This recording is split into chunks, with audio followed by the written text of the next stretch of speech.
वडिलांनंतर आता मुलांवर आत्महत्येची वेळ. 18 लाखांच्या फसवणूक प्रकरण.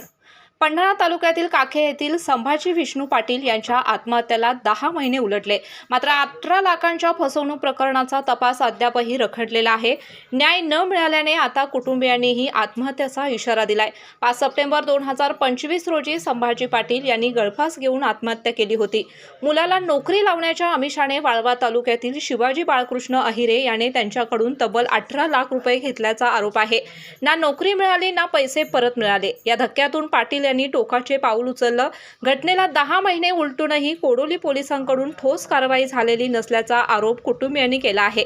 संशयिताचे सोशल मीडिया खाते सुरू असतानाही तपासात प्रगती नसल्याने पोलिसांनी अधिक प्रभावी तपास करून न्याय द्यावा अशी मागणी होत आहे. नमस्कार, मी संयोगिता संभाजी पाटील.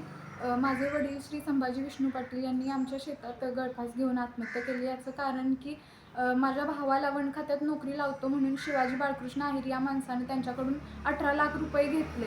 त्यानंतर तो पसार झाला. याचा माझ्या वडिलांना खूप त्रास झाला आणि त्यांनी या त्रासातून त्या माणसामुळे त्यांनी आत्महत्या केली. तर याचे गुन्हा आम्ही कोडोली पोलीस स्टेशनला दाखल केलेला, पण आत्ता 10 महिने झाले त्यांनी या तपासात काहीच तपास पुढे नेलेला नाही.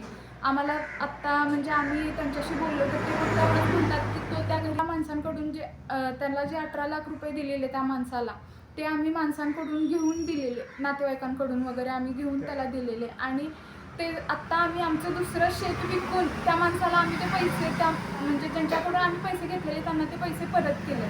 आता जर पोलिसांनी पुढे तपास नाही वाढवला, तो आरोपी जर नाही सापडला तर आम्हाला सुद्धा फास लावण्याची वेळ येईल. त्यामुळे पोलिसांनी हा तपास पुढे वाढवावा आणि आरोपीला अटक करावी एवढीच अपेक्षा.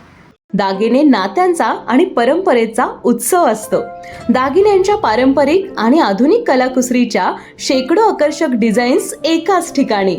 मालनकर ज्वेलर्स, आपुलकीचे अलंकार विश्व.